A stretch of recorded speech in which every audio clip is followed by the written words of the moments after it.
el Wall Parkinson White cuando decíamos que el hacer una intervención a un paciente con Wall Parkinson amerita un control electrocardiográfico posterior, ¿sí? Porque muchas de las veces no sabemos que ese paciente tiene Wall Parkinson, que tiene una vía accesoria. Y una vez que se calma o se logra controlar la taquicardia, se pueden ver esas zonas de preexcitación, como es la onda delta, y esto nos hace, como médicos nos preocupa mucho porque sabemos de que esta vía accesoria ha quedado libre, ¿no? Porque los medicamentos que aplicamos en una FA son medicamentos que van a bloquear al nodo auriculoventricular, ¿no? Y si hay una vía accesoria, pues esta vía accesoria quedaría abierta, ¿no? Para que todos los estímulos pues puedan ingresar por esa vía.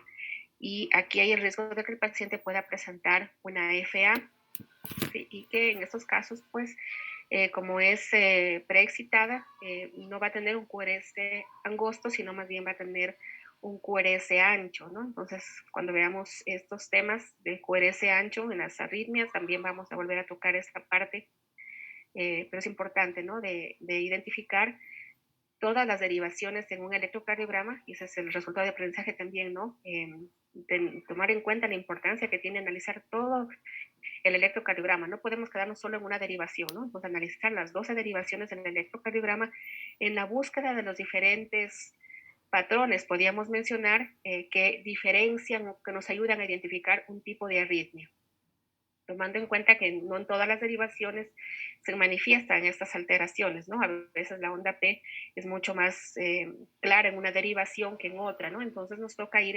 identificando, y eso es lo que pasa, por ejemplo, en arritmias como el flutter, ¿no? Ahí vamos a ver derivaciones en las que el flutter no es muy evidente, ¿no? Al menos cuando la frecuencia es muy alta, nos confunde un poco en saber si estas son ondas de flutter o son ondas T, por ejemplo. Entonces, el poder identificar en una de las derivaciones que hay este tipo de trazados nos ayuda a hacer el diagnóstico. Entonces, vamos a dar inicio al grupo que va a exponer. Les voy a pedir que sean concretos en lo que van a explicar para poder tener un poco más de tiempo para repetir, ¿no? Repetir un poco, yo voy a repetir lo que ustedes ya van a decir, es el tratamiento, pero hacer un poco más de énfasis en la parte electrocardiográfica y más puntual también en el tratamiento que se puede aplicar, ¿no? Entonces, pueden iniciar. ¿Sí se puede visualizar la pantalla? Sí, sí se ve bien, se escucha muy bien. Sí, ya. Disculpen que no prenda la cámara, pero estoy con el internet un poco mal y como estoy compartiendo también las diapositivas. Adelante, no hay problema. Entonces, bueno, el primer tema que vamos a abarcar nosotros es la taquicardia auricular focal. Como sabemos, bueno, taquicardia es aumento de la frecuencia cardíaca. Se diferencia de la taquicardia sinusal, porque aquí ya vamos a tener cambios en la onda P, tanto en su polaridad y algunas veces su forma. Entonces, bueno, esta taquicardia, ¿a qué se debe? Esta taquicardia básicamente es porque hay una alteración en el automatismo cardíaco. Y en este caso, la alteración del automatismo cardíaco puede ser inducida o también puede ser provocada porque existe un pequeño circuito de reentrada que va a estar presente en la aurícula y en las áreas adyacentes de la misma, como por ejemplo la vena cava, las venas pulmonares y también el seno coronario. Entonces, ¿qué tipos de taquicardia, en este caso auricular, vamos a tener? Tenemos 3 tipos, la sostenida, también la paroxística y la incesante. Entonces, cuando hablamos de una taquicardia que es sostenida, la podemos identificar en electrocardiogramas de 24 horas. Si es que tenemos la presencia de ectopía auricular frecuente, acompañada de una taquicardia auricular pero no sostenida, estas son enfermedades que van a ser precursoras de patologías mucho más graves, como por ejemplo fibrilación o flúter. También algo importante es que esta patología suele ser sintomática, por lo tanto va a requerir un tratamiento que también ya les voy a comentar posteriormente. Entonces, esta no solo está asociada a cardiopatías estructurales cardíacas, sino en su mayoría está asociada a fibrosis auricular y también a una previa ablación con catéter. Entonces, ¿qué va a pasar en estas áreas de fibrosis como podemos observar? Van a haber áreas de conducción que no son muy buenas y también van a haber focos de automatismo normal que pueden nacer de estas células dañadas. Algo importante que también tenemos que saber es que la estimulación simpática desempeña un papel importante en la generación de este tipo de taquicardia como tal, y la podemos encontrar presente en la intoxicación digitálica acompañada de un bloqueo ventricular. Cuando hablamos de esta taquicardia, pero la incesante, esta, igual por su frecuencia, puede inducir a una miocardiopatía inducida por la taquicardia. Entonces, bueno, ¿qué manifestaciones iniciales puede una conducción AB 1 a 1? O también puede presentarse un bloqueo AB tipo Weckebach o tipo fijo, como podemos ver aquí en la imagen. Algo importante que lo diferencia de otros tipos de taquicardias supraventriculares es que no va a depender de la conducción del nodo auriculoventricular, sino que aquí se van a presentar dos fases. Una fase de calentamiento que va inmediatamente después de la de enfriamiento. Entonces es por esto que no va a depender de este nodo auriculoventricular, por lo tanto la frecuencia auricular va a ser conservada. Entonces, ¿qué cambios nosotros podemos encontrar en el electrocardiograma? Aquí lo que vamos a destacar son las ondas P. Entonces aquí podemos ver, por ejemplo, ondas P aisladas que tienen un segmento isoeléctrico intermedio. Aquí podemos visualizar el segmento isoeléctrico y también pueden haber cambios según el foco donde se encuentra la alteración.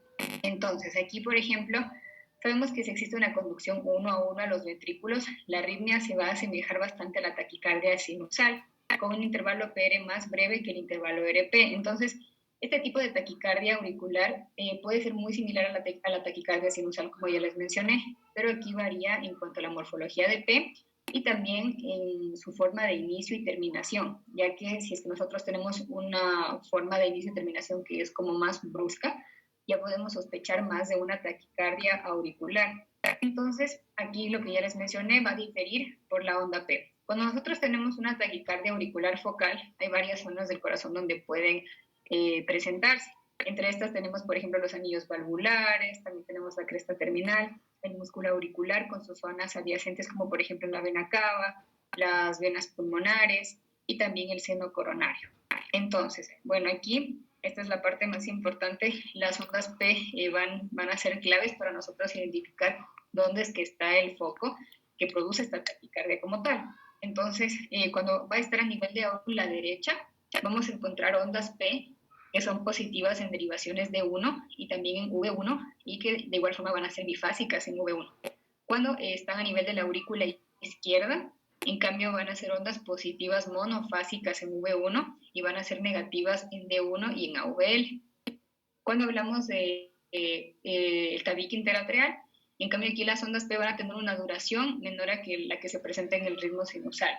Y cuando hablamos de sitios supraauriculares, es decir, por ejemplo, en vena cava superior o también en venas pulmonares, las ondas P van a ser positivas en D2, en D3 y también en AVF. Y también tenemos sitios que están inferiores a los que ya mencioné, en el caso del seno coronario, donde las ondas P van a ser negativas en las mismas derivaciones que ya les mencioné en el caso de los sitios supraauriculares. Entonces, nosotros para visualizar una onda P de mejor manera e incrementar un bloqueo auriculoventricular, existen varios métodos.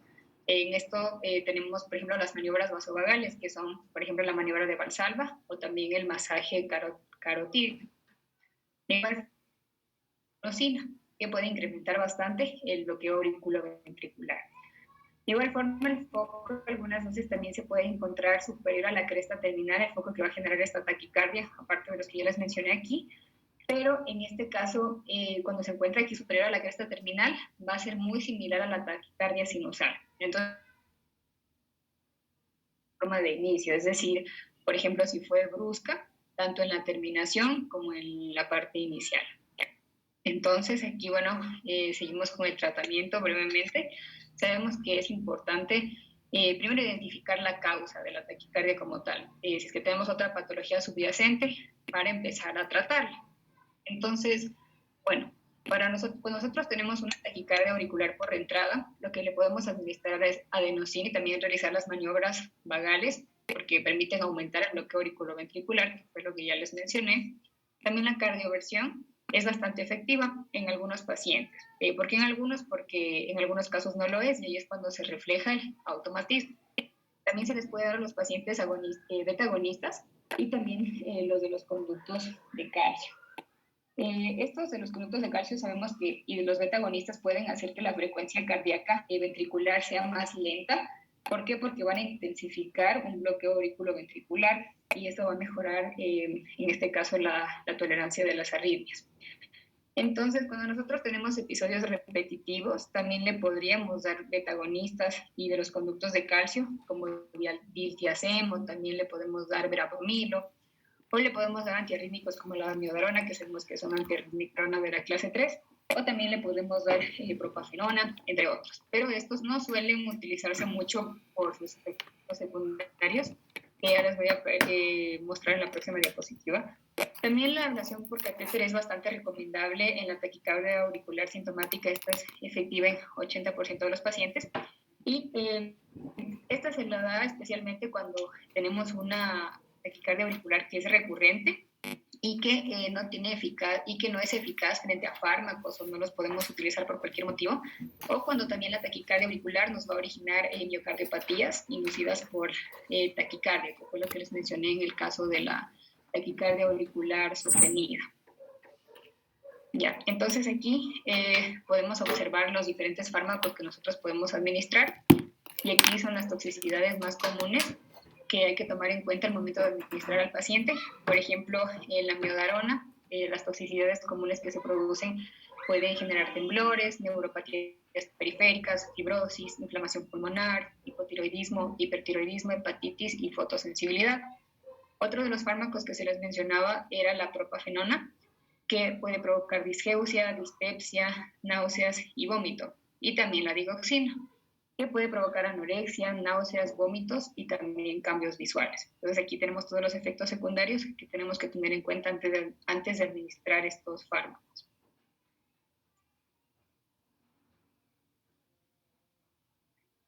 Una consulta, María José, antes de continuar. Entonces, si hacemos relación con, tengo una pregunta, no estoy es un poco confundida, si ya revisamos con ustedes la taquicardia auriculoventricular y la intranodal. Creo que ya lo hicimos en la clase anterior, ¿o no?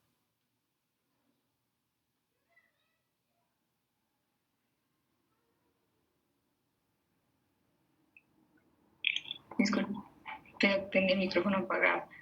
Creo que no hemos revisado el auriculoventricular. Ya, bueno, continuamos y luego para hacer algunas diferenciaciones entre estas. Siga nomás. Listo. Bueno, ahora vamos a continuar con la taquicardia supraventricular, parálisis supraventricular.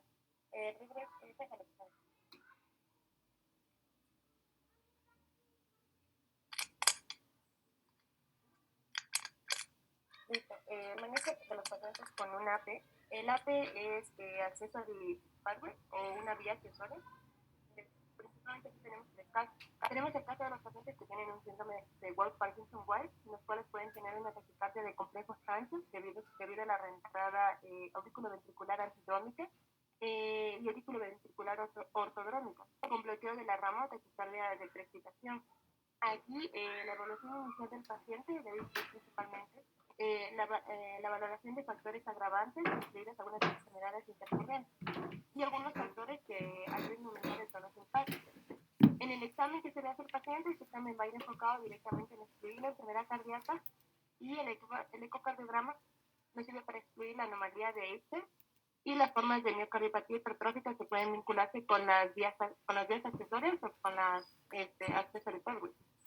Los pacientes con precipitación corren el riesgo de desarrollar fibrilación auricular y por ende muerte súbita si tienen una vía accesoria.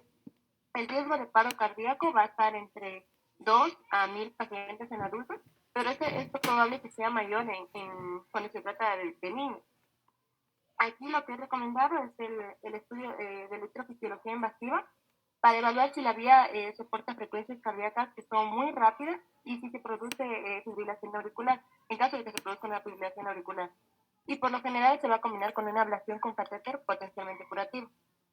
Se indica la ablación con catéter para arritmias recurrentes cuando los medicamentos son ineficaces o cuando no son tolerados o cuando el paciente no los desea. Se pueden dar complicaciones graves en menos del 3% de los pacientes, incluyendo un bloqueo auriculoventricular, un taponamiento cardíaco, la tromboembolia, lesión de la arteria coronaria y complicaciones del acceso vascular.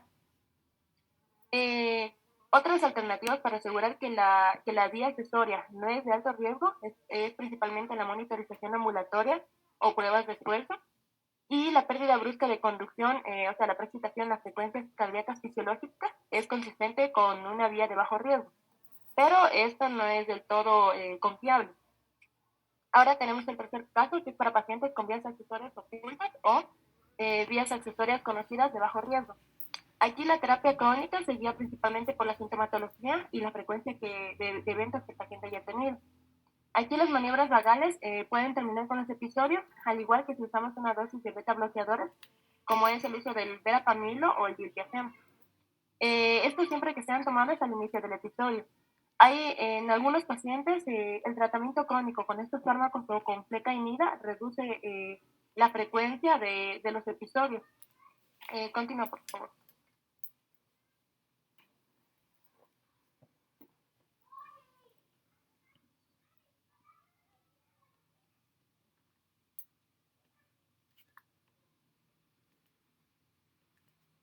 Pásalo, por favor. Okay. Bueno, ahora para el tratamiento de la taquicardia paroxística supraventricular, con complejo QRS estrecho, principalmente se va a guiar por la presentación clínica. Aquí lo que debemos realizar es que se debe implementar una monitorización con electrocardiografía continua y obtenerse el electrocardiograma de las derivaciones. Esto es muy importante. En presencia de una hipotensión con pérdida de conciencia o una dificultad respiratoria, es justificada la cardioversión con corriente continua. Eso sí, siempre que esté sincronizada con el QRS. Aunque esto rara vez es necesario debido a que la adenosina intravenosa ya funciona con rapidez. En algunos individuos estables es probable que responda más pronto a maniobras y fármacos simpaticolíticos o vagotónicos. Mientras se administran, el electrocardiograma debe registrarse continuamente porque esto es de gran ayuda nos ayuda a establecer un diagnóstico. El bloqueo auriculoventricular con una ralentización transitoria de la taquicardia va a exponer las ondas T, lo que indica si el mecanismo es una taquicardia auricular o una aleteo auricular. Ahora, el masaje del seno carotidio es razonable y justificable siempre que el riesgo de enfermedad vascular carotidia sea bajo, como le indica la ausencia de soplos carotidios y que el paciente no tenga antecedentes de, de un accidente cerebrovascular. Entonces aquí pueden intentarse la maniobra de Valsalva en individuos cooperadores y si esta es efectiva, podemos enseñarle a los pacientes a realizarla según sea necesario. Si fallan las maniobras, entonces deberíamos empezar a usar la adenosina intravenosa, que va a terminar la gran mayoría de los episodios de taquicardia paroxística supraventricular, bloqueando de manera transitoria la conducción en el nódulo auriculoventricular. La adenosina también puede producir algunos efectos como dolor torácico transitorio, disnea y ansiedad, y está contraindicada en pacientes que tienen ya un trasplante cardíaco previo debido a la hipersensibilidad potencial. En teoría, la adenosina nos va a agravar un poco el broncoespasmo. Los beta bloqueadores intravenosos y los bloqueadores de los canales de calcio, como lo había comentado ya, el verapamil y el dialtiazem, también son efectivos, pero podrían producir hipotensión antes y después de la terminación de la arritmia y su duración de acción es un poco más prolongada. Y en todos los casos debe implementarse la vigilancia continua con el electrocardiograma y estar disponibles para la cardioversión y desfibrilación de urgencia en caso de que sea necesario. Se me fue. Antes tenemos un algoritmo, principalmente tenemos los pacientes cuando presentan taquicardia hemodinámicamente estable con QRS estrechos regulares. Lo que se puede aplicar es maniobras vagales, adenosina intravenosa, beta bloqueadores como verapamil y dietesem y podemos llegar a la terminación. Si no terminan estos taquicardias, podemos aplicar ibutilida intravenosa más un bloqueador del nódulo auriculoventricular procainamida intravenosa y más el bloqueador del nódulo auriculoventricular, incluyendo también la cardioversión. Bueno, dentro del tratamiento del flúter auricular, continúa. Ya. Debemos recordar que el manejo inicial del flúter auricular es similar al que se utiliza para la fibrilación auricular. En presencia de una inestabilidad hemodinámica o de síntomas graves, está justificada también aquí la cardioversión eléctrica. Debemos recordar que hay dos tipos de flúter. Bueno, hay cuando se da un primer episodio de flúter y cuando los episodios también pueden ser recurrentes. Entonces, en el caso de que se dé un primer episodio de flúter auricular, es razonable efectuar la cardioversión a ritmo sinusal sin farmacoterapia antiarrítmica. Y cuando se da, cabe considerar la farmacoterapia antiarrítmica como sotalol, dofetilida, disopiramida y amiodarona, pero en más del 70% de los pacientes van a experimentar muchas de las veces recurrentes. Y para los episodios recurrentes de flúter auricular común, la ablación con catéter del istmo cabo tricuspidio, y el cual nos va a ayudar a suprimir la arritmia en más del 90% de los pacientes, con un riesgo muy bajo en complicaciones. Ahora, alrededor del 50% de los pacientes que se presentan con un flúter auricular van a presentar fibrilación auricular en el transcurso de 5 años después de que ya se haya dado el diagnóstico. Continúo, por favor. Muy bien, ahora tenemos la valoración de la escala de anticoagulación. Ya. Esta escala principalmente nos ayuda con la estimación del riesgo embólico de la fibrilación auricular de acuerdo con el sistema de puntuación CHADS-VAX. La anticoagulación puede considerarse con punteos iguales o superiores a un punto en hombres e igual o mayor a 2 puntos en mujeres, mientras que está altamente recomendada en puntaje cuando los hombres tengan 2 o más puntaje y en las mujeres cuando saquen 3 o más.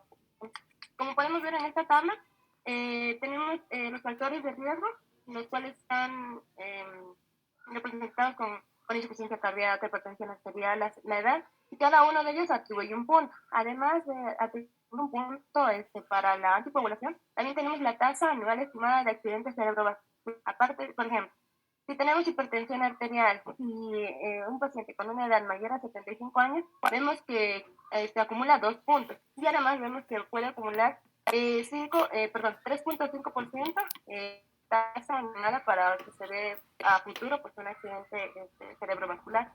Continúa, por favor. Algunos medicamentos que son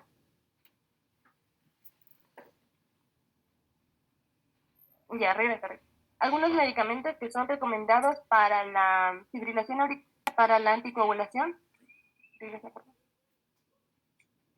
ya, son la warfarina, dabigatran, el rivaroxaban y el apixaban. Estos, bueno, todos ellos como cualquier medicamento tienen su mecanismo de acción, tienen su vía de excreción, pero lo que es importante aquí es su riesgo-beneficio. Por ejemplo, en la warfarina vemos que hay en riesgo-beneficio se puede dar una hemorragia importante en el 1% por año y una hemorragia intracraneal 0,1 a 0,6% por año. Y el riesgo de sangrado aumenta con un INR mayor al 3.5. Y un beneficio que es muy económico. El dabigatran su inicio de acción es en pocas horas y no hay un fármaco para la reversión en presencia de un sangrado. En el rivaroxaban y en el apixaban también tienen el mismo riesgo de que no hay un fármaco para reversión en presencia de sangrado. Continúa, por favor. Ya, ahora sí, para el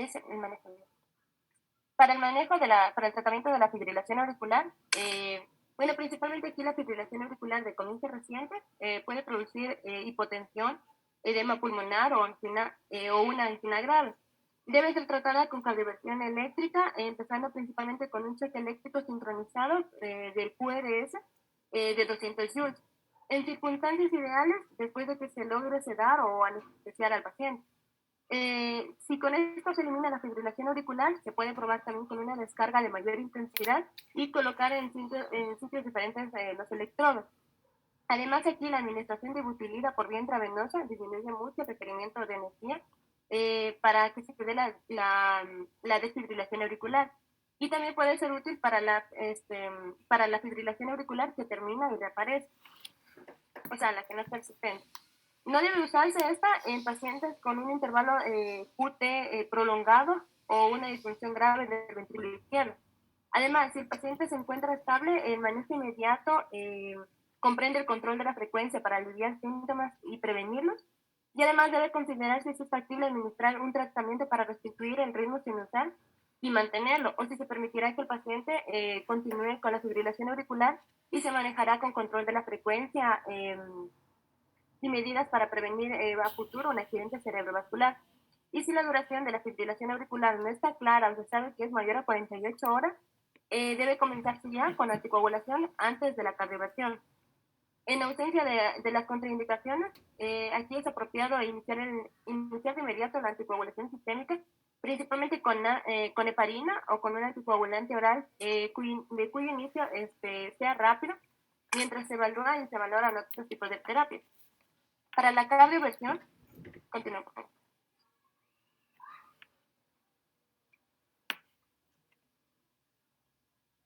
Ya, para la cardioversión y anticoagulación, la cardioversión en el transcurso de las primeras 48 horas del inicio de una fibrilación auricular es una práctica habitual en pacientes que no han sido ya anticoagulados, siempre y cuando no tengan un riesgo alto de accidente cerebrovascular, como ocurre, por ejemplo, en los pacientes que han tenido antecedentes de eventos embólicos, que han tenido estenosis mitral traumática o miocardiopatía hipertrófica, con un agrandamiento notorio de la aurícula izquierda. Si la duración de la frecuencia de la fibrilación auricular excede en las 48 horas o se desconoce su duración, se debe procurar una posible tromboembolia posterior a una cardioversión. Y aquí hay dos estrategias para mitigar el riesgo relacionado con la acción. Una opción podría ser administrar anticoagulación de manera continua durante 3 semanas antes de la cardioversión y mantenerla un mínimo de 4 semanas después de esta. Y la segunda opción sería empezar la anticoagulación y realizar un electrocardiograma transesofágico, esto con la finalidad de determinar si hay un trombo en la orejuela de la aurícula izquierda.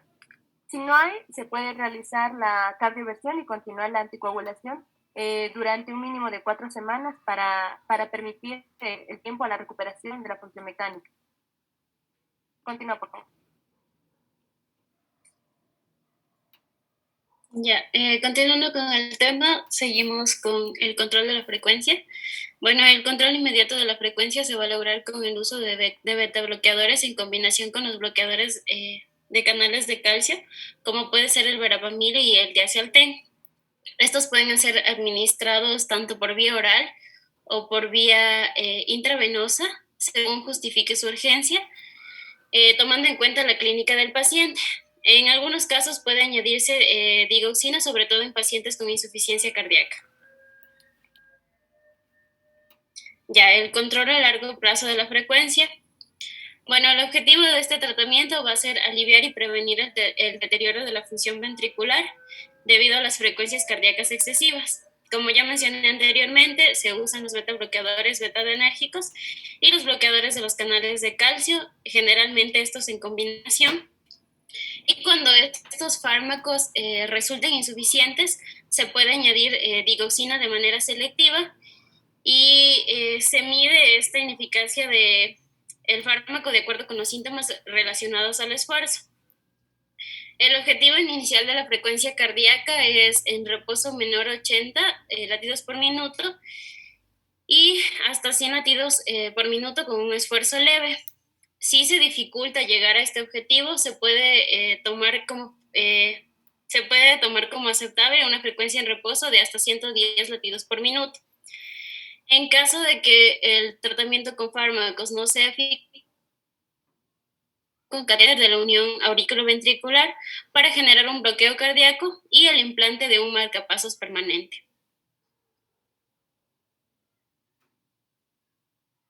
En el caso de la prevención de accidentes cerebrovasculares en pacientes con fibrilación auricular, en la mayoría de estos pacientes se recomienda la anticoagulación crónica, especialmente en pacientes con estenosis mitral, miocardiopatía hipertrófica y en quienes presentan antecedentes de evento isquémico cerebrovascular. En este caso también vamos a usar el puntaje de CHAS vascular en el que se recomienda la anticoagulación en un puntaje mayor a 2 y se toma en cuenta también pacientes con puntuación mayor a 1.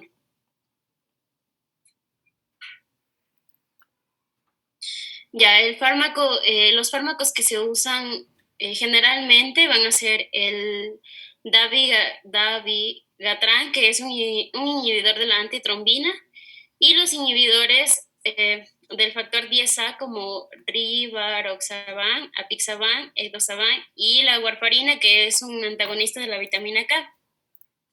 Ya que generalmente los fármacos antiplaquetarios solos por lo general no bastan. Y bueno, en la fibrilación auricular no valvular, la warfarina se ha comprobado que disminuye en un 64% el riesgo de un ataque cerebrovascular. Aunque la warfarina, esta va a requerir varios días para que alcance un efecto terapéutico. Y el efecto terapéutico se mide tanto en el tiempo de protombina como que en el índice internacional normalizado sea mayor a 2. Otro punto es que esta requiere monitorización continua para poder ajustar la dosis y va a tener muchas interacciones, tanto farmacológicas como con múltiples alimentos, que pueden disminuir su eficacia. Mientras que los fármacos inhibidores del factor 10A, estos son más fáciles de usar y van a alcanzar una anticoagulación en un corto plazo. Pero es importante tomar en cuenta que estos fármacos no se pueden usar en pacientes con insuficiencia renal grave con un clearance de creatinina menor a 15 mililitros por minuto.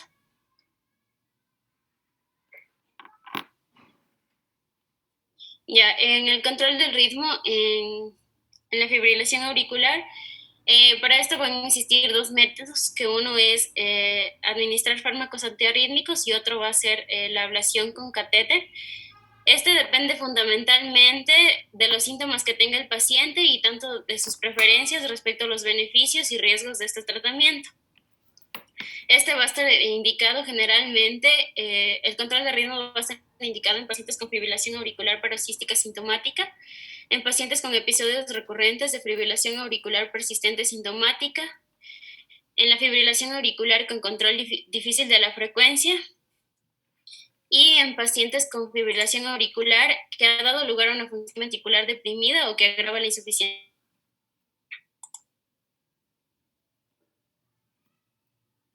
Ya, en el caso de la farmacoterapia para mantener el ritmo, el objetivo de esta farmacoterapia va a ser mantener el ritmo sinusal o disminuir los episodios de la fibrilación auricular. Para esto vamos a usar los bloqueadores beta-adrenérgicos y los bloqueadores de los canales de calcio, ya que van a ayudar a controlar la frecuencia ventricular. Estos van a mejorar los síntomas y además poseen un perfil de riesgo bajo, pero es importante tomar en cuenta que estos son poco eficaces para prevenir los episodios de la fibrilación auricular. Bueno, en este caso se van a utilizar fármacos de clase 3, como el sotalol y la dofetilina, en pacientes con enfermedad coronaria o enfermedad cardíaca estructural, pero es importante tomar en cuenta los riesgos que este tiene, ya que este puede inducir la prolongación excesiva de QT, la taquicardia ventricular polimorfa o torsada de Points, por lo que es importante que en el uso de la dofetilida se emplee, pero bajo vigilancia electrocardiográfica. En el caso de la amiodarona, que también se puede usar, esta es eficaz manteniendo el ritmo sinusal y es importante tomar en cuenta que esta sí se puede usar en personas con insuficiencia cardíaca y enfermedad coronaria.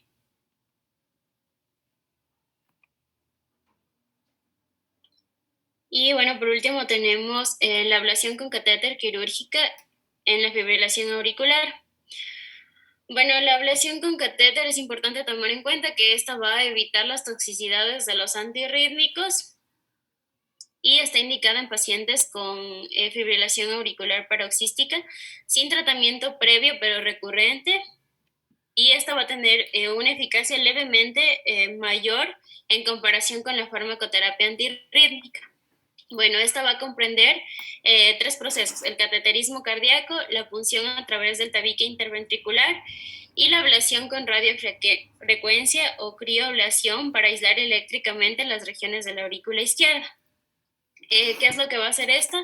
Esta va a suprimir la capacidad de estos focos desencadenantes para iniciar la fibrilación auricular, aunque también puede tener repercusiones en la reentrada de la aurícula izquierda.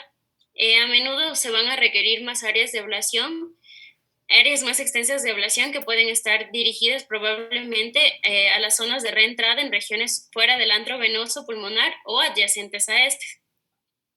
Otros objetivos de ablación puede ser, son focos que se activan en respuesta al isoproterenol o áreas de fibrosis auricular y regiones de activación congruente con rotores de entrada en la fibrilación auricular.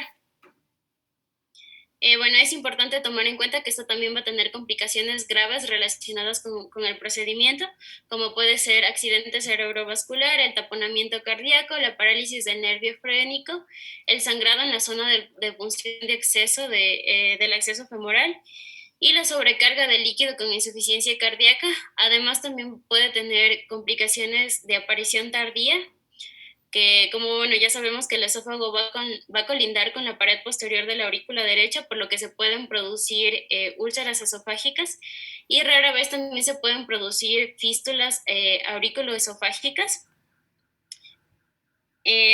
Aunque la incidencia de esto es muy baja, era del 0.1%, bueno, estas se van a detectar mediante tomografía computarizada, ya que se debe evitar la endoscopía, ya que se puede producir un émbolo de aire líquido esofágico. Y bueno, en caso de que se produzca se requiere una reparación quirúrgica inmediata.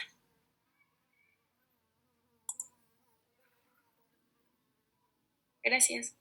Eso es todo. Muy bien, ya. Les voy a pedir que proyecten nuevamente para utilizar una diapositiva que ustedes indicaron para hacer una diferenciación de las primeras diapositivas en donde estaba la taquicardia auricular ectópica. Más adelante. Ahí, y justamente, no, esa de ahí. Sí, entonces, bueno, habíamos iniciado revisando lo que son las taquicardias supraventriculares. Entonces, esta taquicardia auricular ectópica en la clínica puede parecerse mucho a las taquicardias que habíamos visto anteriormente, la taquicardia por entrada en el nodo o la taquicardia aurículo-ventricular. Sin embargo, algo que me pareció bastante interesante en esta diapositiva, la diferenciación que hay entre las tres principalmente, ¿no? Entonces, habíamos mencionado que uno de los mecanismos de arritmias es la reentrada y es muy frecuente este mecanismo de todos los mecanismos que hay, pues la reentrada es el que más presentan los pacientes. Entonces, justamente estas taquicardias se relacionan con reentrada, ¿no? Entonces, cuando hablamos de taquicardia aurículo, la que está afectada directamente el nodo, como vemos aquí en este cuadrito, la primera, ¿sí? Y si la comparamos con el segundo cuadro, ¿no? En donde ya se habla de la taquicardia por reentrada aurículo ventricular a través de una vía accesoria, podemos ver de que lo que caracteriza es la ubicación de la onda P, ¿no? De manera general, ¿no? Para tener un poco más clara esta parte electrocardiográfica, nos vemos, por ejemplo, como en el primer gráfico, aunque no es muy visible aquí, pero sabemos de que es posible de que la onda P se pueda presentar incluso bajo el QRS, ¿no? Entonces, tanto en la taquicardia por reentrada intranodal como en la taquicardia por reentrada aurículo-ventricular, es más frecuente encontrar la onda P luego del QRS, como ven aquí, ¿no?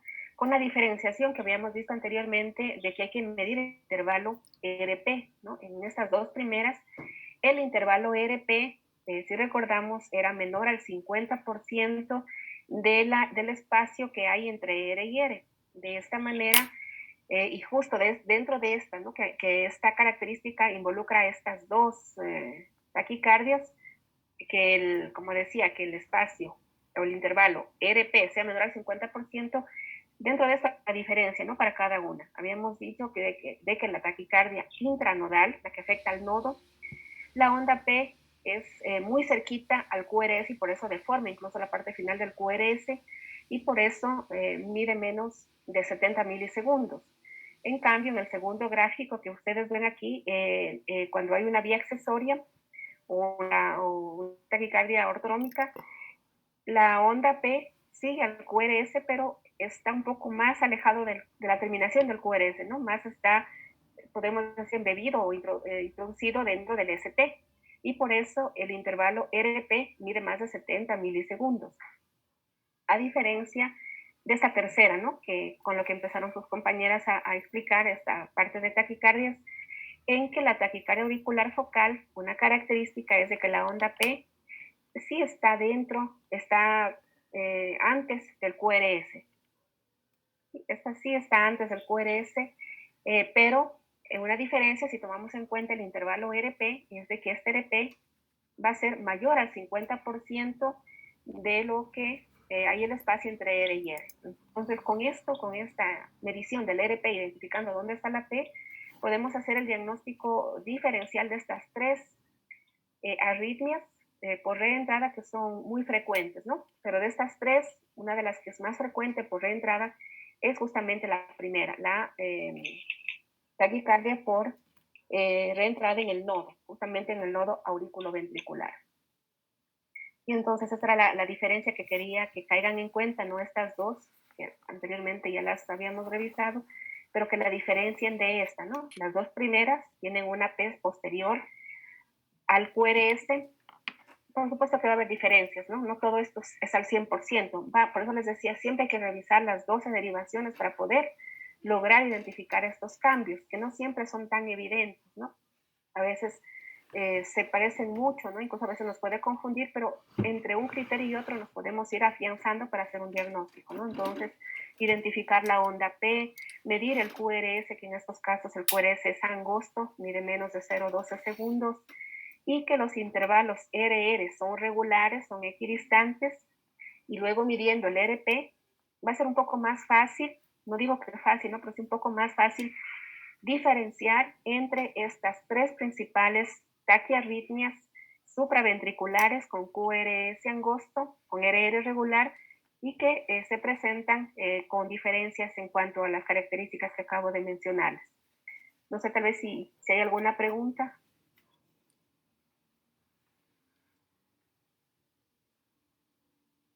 ¿Sí quedó claro esta parte?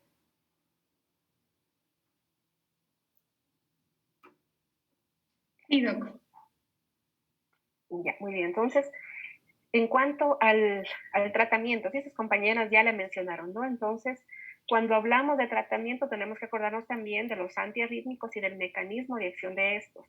Entonces, por ejemplo, sus compañeras hablaban del uso de medicamentos como adenosina, como beta bloqueantes, como calcioantagonistas, digoxina incluso.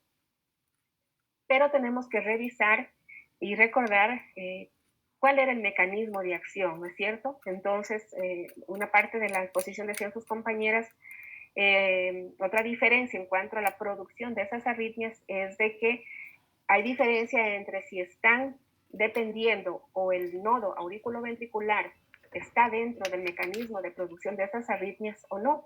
Entonces, por ejemplo, la taquicardia por reentrada intranodal, pues lógicamente el nodo auriculoventricular es el que está involucrado, ¿no? En cambio, en la taquicardia ectópica, auricular ectópica, no es el nodo auriculoventricular. Sin embargo, es posible que encontremos el mismo grupo de medicamentos que se usan en una y otra arritmia, ¿no? Entonces, justamente el recordar, por ejemplo, cuál es el mecanismo de los beta bloqueantes, de los calcioantagonistas, de la adenosina, de la miodarona, de la digoxina, nos hace un poco más fácil el poder, bueno, eso ustedes ya revisaron en farmacología, ¿no? Pero lo estamos topando nuevamente aquí justamente por este tema. Entonces mencionaba su compañera de que muchos de estos fármacos se utilizan no con el fin de dar a la etiología base de la enfermedad, ¿no? Sino más bien de hacer o cumplir con otros efectos en el corazón del paciente que logren hacer más tolerable la elevada frecuencia cardíaca, ¿no? Entonces, por eso el uso, por ejemplo, de los calcioantagonistas puede hacer de que la frecuencia baje, ¿no? Y que igual los beta bloqueantes que disminuyen también por inhibición del sistema simpático, inhiben o disminuyen la frecuencia cardíaca, aunque no es directamente el mecanismo o la cura, ¿no? Para la arritmia, pero sí maneja una sintomatología que puede hacer más tolerable esa frecuencia cardíaca alta. Entonces, por eso el uso de medicamentos como los beta bloqueantes en la fibrilación auricular, recordando que la fibrilación auricular es de las aurículas, ¿no?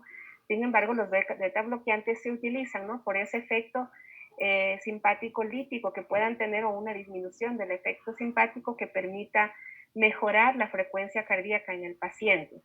Asimismo, cuando se hablaba también del World Parkinson White, recordemos que esta es una taquicardia supraventricular con una vía accesoria, ¿no? Entonces, generalmente, bueno, cuando hay esta vía accesoria, va a presentarse en el electrocardiograma manifestaciones de preexcitación, ¿sí? Como esa onda delta que es muy característica, que se ve aquí en esta figurita donde dice 2, ¿no? Entonces, ese ensanchamiento inicial del QRS, dado por ese tiempo mayor, ¿no? Que tiene que circular el estímulo que ensancha, ¿no? A través de esa vía accesoria y que ensancha finalmente al QRS, pues es el resultado, ¿no? De esa preexcitación. Y les mencionaba que hay que tener mucha precaución también en identificar este tipo de cambios en el electrocardiograma que a veces pueden ser tan sutiles, son QRS angostos, que si los pasamos por alto podemos dejarlo como normal, ¿no? Sin embargo, el paciente está en preexcitación, su corazón está en preexcitación, y es un paciente, sabemos que el World Parkinson White de por sí predispone al paciente a una fibrilación auricular, ¿no? Entonces, hay esos factores de riesgo para FA, y uno de esos es, por ejemplo, que haya este World Parkinson White, ¿no? Entonces, el tratamiento es sintomático realmente porque la vía accesoria es la que está causando daño, pero el tratamiento definitivo ya sabemos que es la ablación, ¿no? La ablación de la vía accesoria. Asimismo, cuando hablamos de ablación en las arritmias por reentrada, por ejemplo, cuando es en el nodo auriculoventricular, la ablación se hace, ustedes saben, en la zona lenta, ¿no? En la vía lenta, porque si se haría en las dos vías, pues el paciente ya queda definitivamente con marcapaso, ¿no? Entonces se logra controlar estas reentradas con la ablación de la vía lenta, y con eso ya sería pues el tratamiento definitivo, ¿no? Pero muchas de esos procedimientos quirúrgicos, por un lado, van a depender de la sintomatología del paciente. Mientras más síntomas, mientras más daño cause al corazón o haya ese riesgo, ¿no? de daño, ese va a ser el tratamiento de elección, ¿no? Y la preferencia del paciente también, el que elija, ¿no? Que también se le dé esa opción de que elija la ablación como tratamiento definitivo, se lo puede hacer, ¿sí? Pero hay pacientes en que no aceptan la ablación, pues, y se mantienen con medicamentos. Muy bien, sí podemos dejar de compartir para poder, no sé, tal vez si hay alguna pregunta, si quedó claro esta diferencia entre las taquicardias supraventriculares en el electrocardiograma, ya está un poco más claro, o repetimos, gustaría que me digan.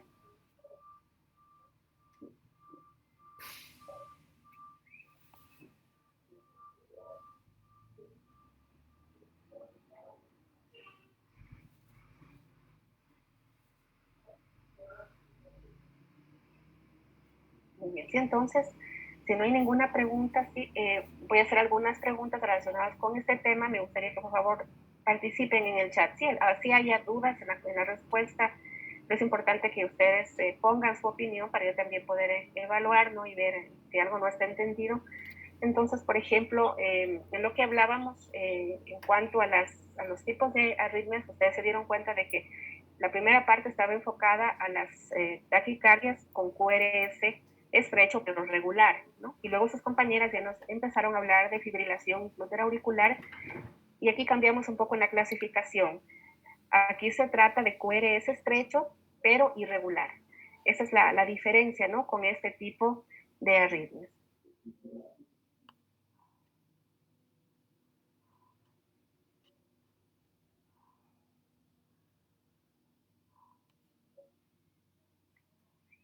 Muy bien, sí, entonces vamos a empezar, quería empezar con la fibrilación, voy a ver si empiezo más bien con fibrilación y luego vamos a ver flúter.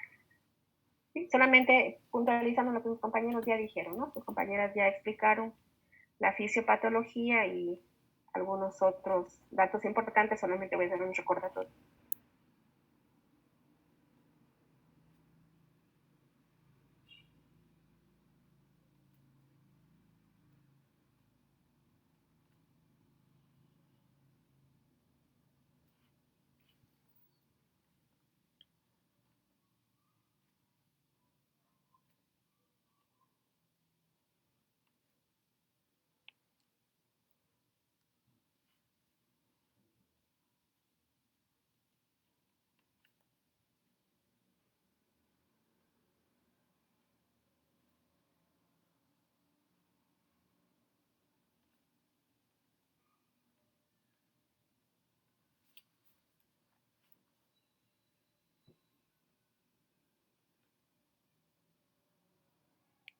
La fibrilación auricular es una arritmia relacionada con cuerdas estrecho e irregular en su CRE. Esa es una diferencia, ¿no? Entonces, cuando hablamos de fibrilación, bueno, no voy a repetir esto, ¿no? Hay factores de riesgo, como el hecho de ser diabético, de tener hipertensión, de tener insuficiencia cardíaca, es un factor de riesgo importante. La FA también aumenta conforme avanzan los años en el paciente, es más frecuente en personas que van avanzando en edad, ¿no? Más frecuente en las personas 55, 60 años, más común también en los varones.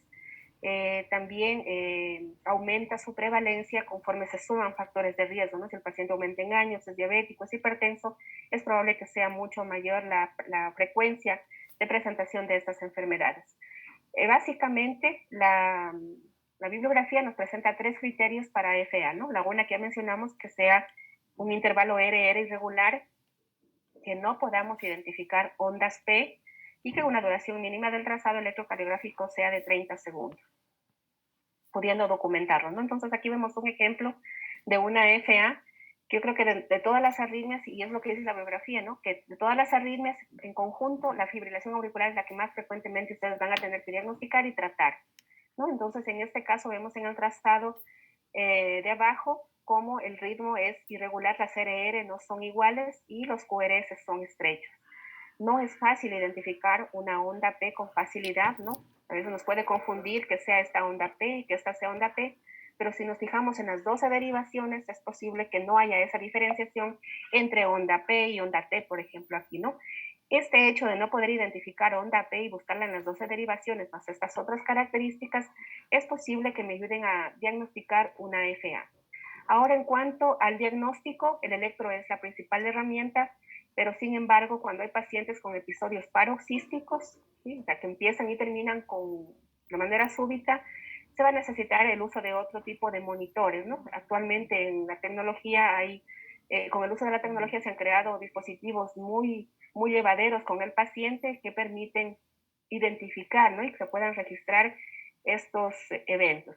Entonces, cuando el paciente tiene sintomatología, palpitaciones, y yo veo un electrocardiograma que esté normal, no descartemos muy rápidamente este tipo de diagnóstico porque sabemos la predisposición que tienen para generar embolias y causar daño en el paciente. Entonces, yendo directamente a lo que es el tratamiento, ¿no? Entonces, su compañera ya mencionó el CHA2DS2, que es el que nos ayuda a decir a qué paciente voy o no voy a anticoagular. Entonces, sabemos de que un paciente con un CHA2DS2 1 en hombre y 2 en mujer ya son criterios para empezar con la anticoagulación, ¿no? Pero también el tratamiento va a depender del uso de otros medicamentos que controlen la frecuencia cardíaca, ¿no? Todo esto que les estoy aquí presentando, esta diapositiva se relaciona con la guía del 2020 para fibrilación auricular que presentó la Sociedad Europea, en donde hace énfasis en el manejo anticoagulante, ¿no? Nos pone CABC, anticoagulación, el manejo de los síntomas, en este caso la frecuencia cardíaca y los síntomas asociados, y la C, que es el manejo de las comorbilidades, ¿no? Mientras mejor controlada esté la presión, la insuficiencia cardíaca, la diabetes, mucho menor el riesgo de que el paciente se descompense, ¿no? Entonces, esto hace mucho énfasis la guía Esos son los instrumentos que podemos hacer uso, ¿no? Para, desde lo más básico que es la historia clínica, pero que es lo fundamental, ¿no? De poder hacer una buena historia clínica en el paciente, en tomarle el pulso, ¿no? Y detectar que hay un pulso irregular. Esto desde ahí ya nos obliga a hacer un electrocardiograma y nos ayuda a identificar que ese paciente posiblemente tenga una FA. O también el otro caso, hacemos diagnóstico incidental, ¿no? El paciente llega a hacerse un chequeo cardiológico por una intervención quirúrgica, pero resulta que tiene una FA, ¿no? Entonces, dependiendo de la sintomatología, el tiempo de inicio de la taquiarritmia, que no siempre es fácil, se va a definir también el tratamiento. Sí, entonces, en este caso, cuando hablamos de tratamiento específicamente en el paciente con FA, vamos a partir entonces de hacer una identificación si el paciente tiene o no patología valvular, tiene una prótesis valvular o tiene una estenosis moderada o severa en la válvula mitral, ¿no? Porque estos pacientes, si la respuesta es sí, sabemos de que estos pacientes tienen que ir a anticoagulación con warfarina o uno de estos anticoagulantes que corresponden a esta familia, ¿no? Antivitamina K. Pero si no tienen esta válvula mecánica o no hay insuficiencia mitral severa o moderada, este paciente se recomienda el uso de antidiabéticos orales directos, ¿no? Por supuesto de que si hay un cuadro en la emergencia de un paciente que llega con fibrilación auricular, ¿no? Y usted necesita anticoagularlo, el uso de la heparina, de la enoxaparina, por ejemplo, o la heparina de bajo peso molecular, sería la indicación, ¿no? Pero sin embargo, la guía hace énfasis mucho en los antidiabéticos, en los anticoagulantes, orales directos, dependiendo del CHA2-VASc. Y también nos recomienda el uso de escalas para medir el riesgo de sangrado. Sin embargo, a diferencia de la escala del CHA2-VASc, que sí nos dice a quién no, a quién sí anticoagular, esta escala, por ejemplo, la de Hasbled, hay otras también, es la que recomienda la guía, nos dice quién tiene más riesgo o no de sangrado, pero no nos dice a quién no ni a quién sí anticoagular, dependiendo de esto, ¿no? Entonces, independientemente de esta escala, el paciente con el CHA2-VASc se dice anticoagulo o no anticoagulo, ¿no? Entonces, lo que hace esta escala del Hasbled es prevenirnos, ¿no? Identificar al paciente con mayor riesgo de sangrado y poder tomar acciones que permitan disminuir estos efectos. Cuando hablamos de los antiagregantes plaquetarios, sabemos de que estos no son efectivos como anticoagulación, no es su función.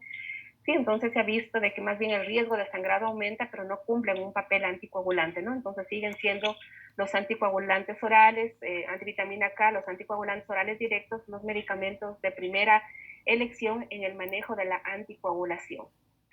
Y en cuanto al manejo de los síntomas, ¿no? Entonces, lo que sus compañeras mencionaron, ¿no?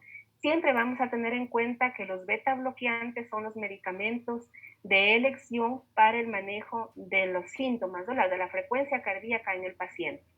Este cuadrito es bastante didáctico, también sacado de la guía, y lo que nos dice es, o nos da a entender con mucha claridad, es cuándo utilizar uno u otro tipo de antiarrítmicos, ¿no? Entonces, por ejemplo, aquí pone al paciente básicamente en 3 lugares, como clasificación: el paciente que no tiene ningún factor de riesgo, ninguna otra enfermedad, o tiene hipertensión o una fracción de eyección preservada. Aquí en el medio está el paciente que presenta una fracción de eyección reducida, dentro de eso pues tenemos al paciente con insuficiencia cardíaca y el paciente que tiene una vía accesoria, está en preexcitación.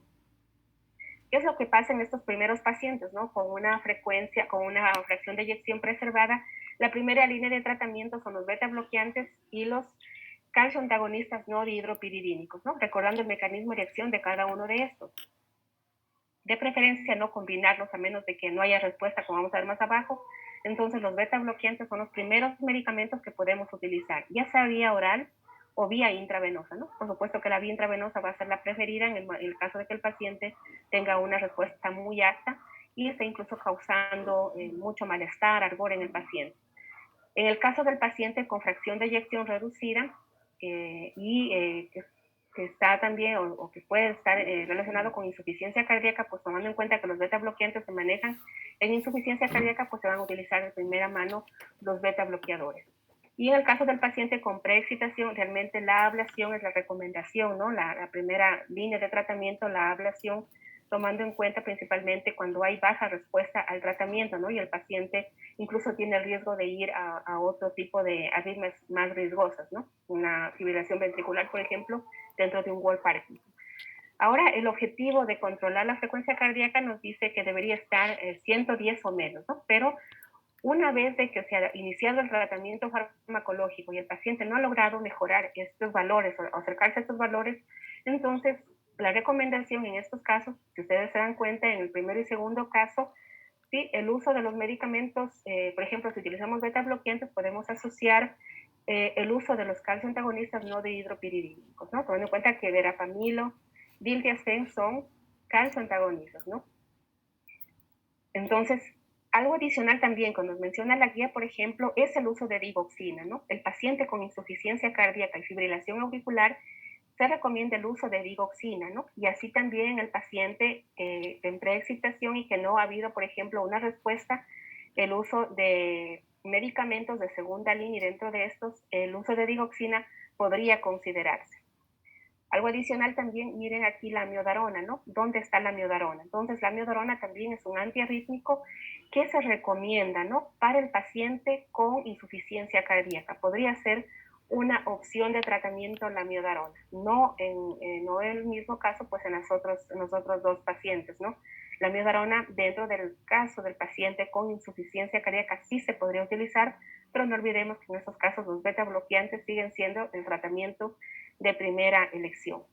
No sé, tal vez si hay alguna pregunta.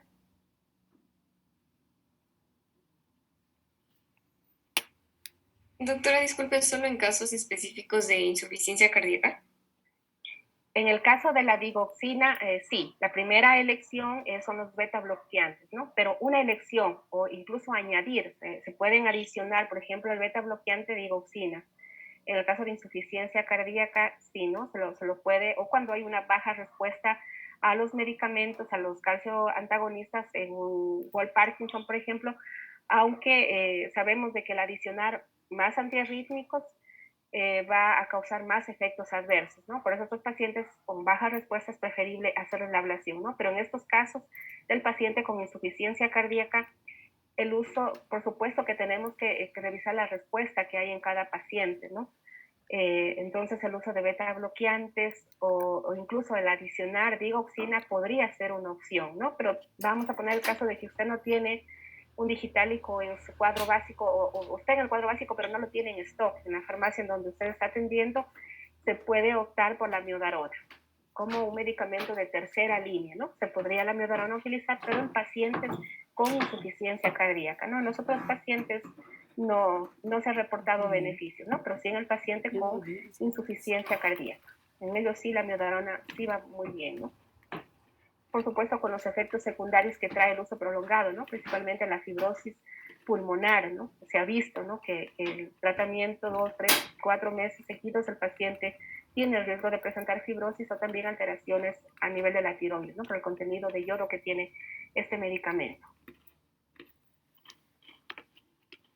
No sé si tal vez hay alguna pregunta.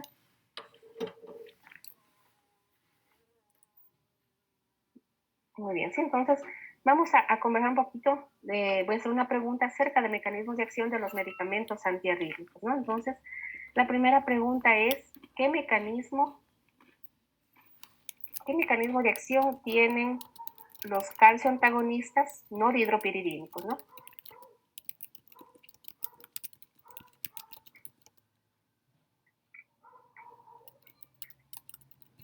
En las arritmias. Entonces, ¿qué mecanismo de acción tienen los calcio antagonistas no dihidropiridínicos? Dihidropiridínicos en las arritmias, ¿no? ¿En dónde actúan? ¿A qué nivel actúan el verapamilo, el diltiazem, por ejemplo, en una taquicardia supraventricular? Vamos a poner el caso tipo Wolff Parkinson, por ejemplo, ¿no? ¿Qué efecto tiene? ¿Cuál es el beneficio de utilizar calcio antagonistas en una taquicardia, ¿no? En una taquiarritmia?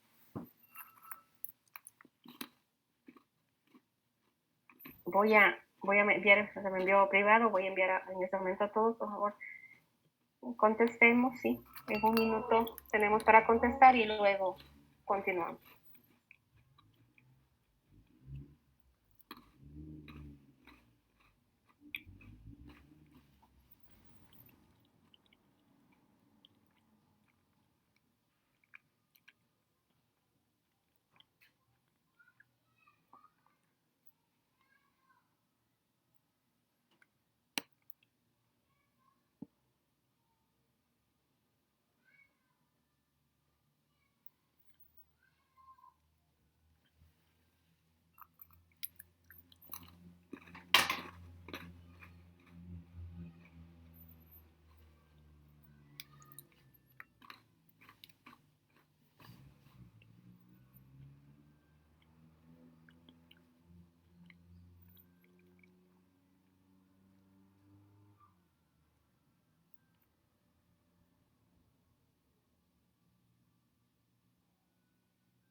Entonces vamos a, les pido por favor que todos pongan un comentario en el chat. Vamos a continuar viendo algunos ejemplos de fibrilación auricular, ¿no? Que quede un poquito más claro.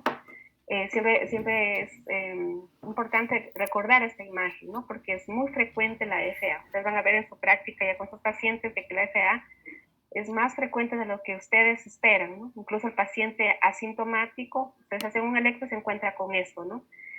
Ahora hay básicamente podemos decir dos tipos de FA, ¿no? Una con respuesta ventricular rápida y una con frecuencia ventricular lenta. Mientras más rápida sea la respuesta ventricular, pues el paciente va a tener más riesgo de presentar inestabilidad hemodinámica. Asimismo, también cuando encontramos una FA con bradicardia, sí, hay que pensar en la posibilidad incluso de que haya un bloqueo auriculoventricular de tercer grado o de alto grado, que eso también involucra riesgo en la condición del paciente. No olvidemos entonces de que la fibrilación auricular es una arritmia con QRS estrecho. Sin embargo, vamos a ver que en algunos casos, y eso lo vamos a revisar un poquito con más profundidad cuando veamos taquicardias con QRS ancho, y que es lo contrario a lo que estamos viendo, de que una FA preexcitada puede presentarse como una taquicardia, con QRS ancho. Y esto es una situación de riesgo del paciente, ¿no? Es un paciente que generalmente va a estar inestable hemodinámicamente, ¿no? Entonces, en este caso, voy a presentarles un caso muy cortito, ¿no? Simplemente para poder identificar qué factores de riesgo pueden presentarse en un paciente con FA de largo tiempo, ¿no? Que son pacientes de más cuidado. Y también pacientes con infarto de miocardio, en quienes es más frecuente este tipo de patologías. Entonces, es un paciente ya avanzado en sus años, 80 años, que es diabético, tiene POC y tiene una fibrilación auricular de largo tiempo. Antecedente de un infarto en sitio anteroseptal, ya hace algunos años, ¿no? Entonces, este paciente es ingresado a hospitalización por problemas respiratorios, ¿sí? Secundarios a una descompensación pulmonar aguda, en un contexto de insuficiencia cardíaca descompensada, ¿no? Secundaria a ese problema respiratorio. Es algo muy frecuente que vamos a encontrar en nuestros pacientes, ya sea que el proceso respiratorio descompensó al cardiovascular o viceversa, ¿no? Pero es muy frecuente encontrar eso en pacientes que avanzan en años, que tienen EPOC y que se asocia también una patología cardíaca.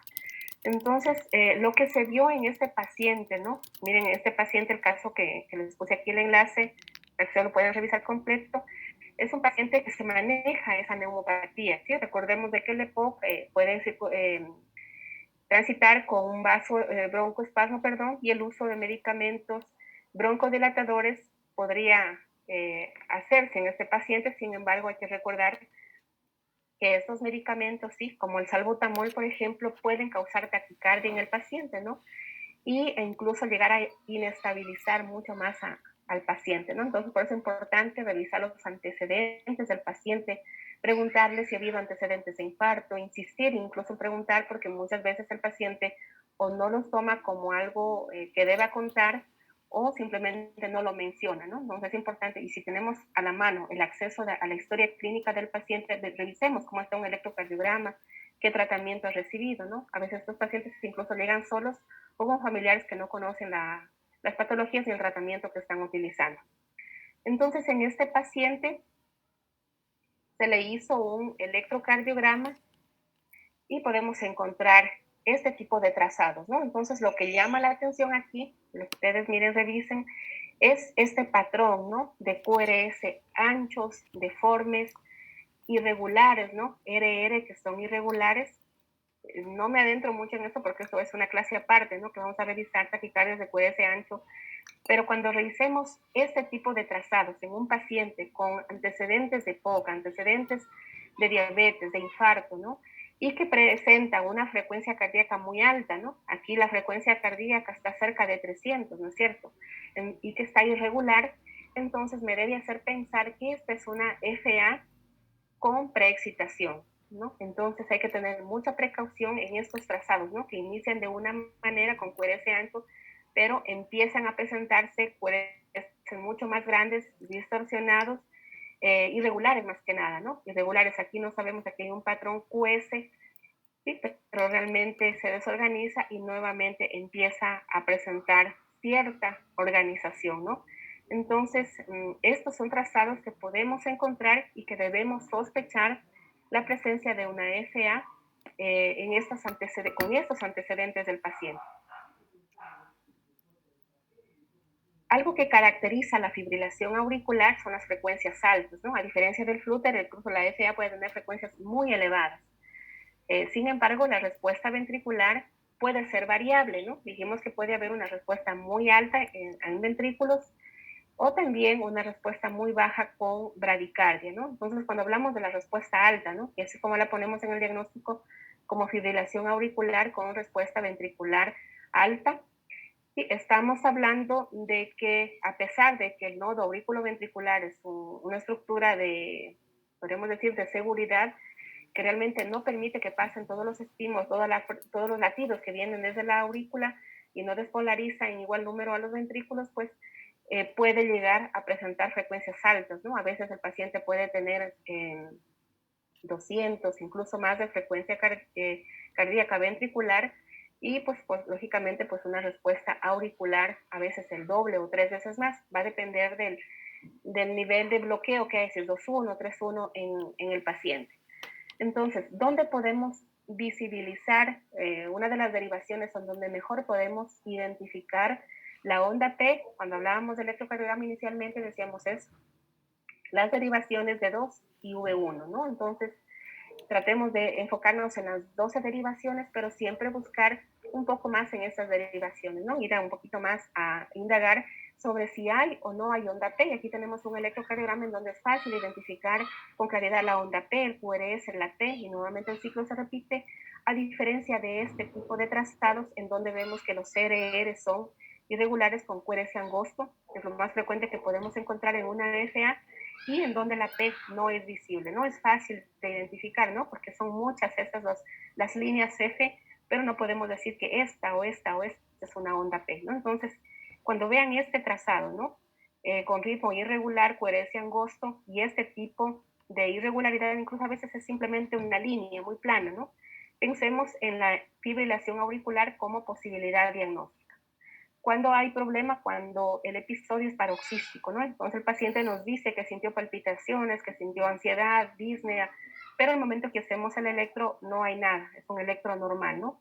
Si hay factores de riesgo, preocupémonos en hacer un electrocardiograma e incluso si en ese electrocardiograma no hay nada, hacer un monitoreo, ¿no? O referir al paciente para la cardiología para que se pueda hacer el estudio, ¿no? Generalmente lo que se hace es un monitoreo de 24, 48 horas con Holter, en donde se puede identificar este tipo de trazados y de ser el caso, pues va a necesitar el tratamiento tanto farmacológico, anticoagulante e incluso la ablación, ¿no? Esto también es una fibrilación auricular en un síndrome de Wolff-Parkinson-White, ¿no? Entonces, miren lo que les decía, ¿no? El paciente presenta un trazado totalmente diferente, ¿no? Los espacios, las RR, como vemos aquí, son mucho más irregulares.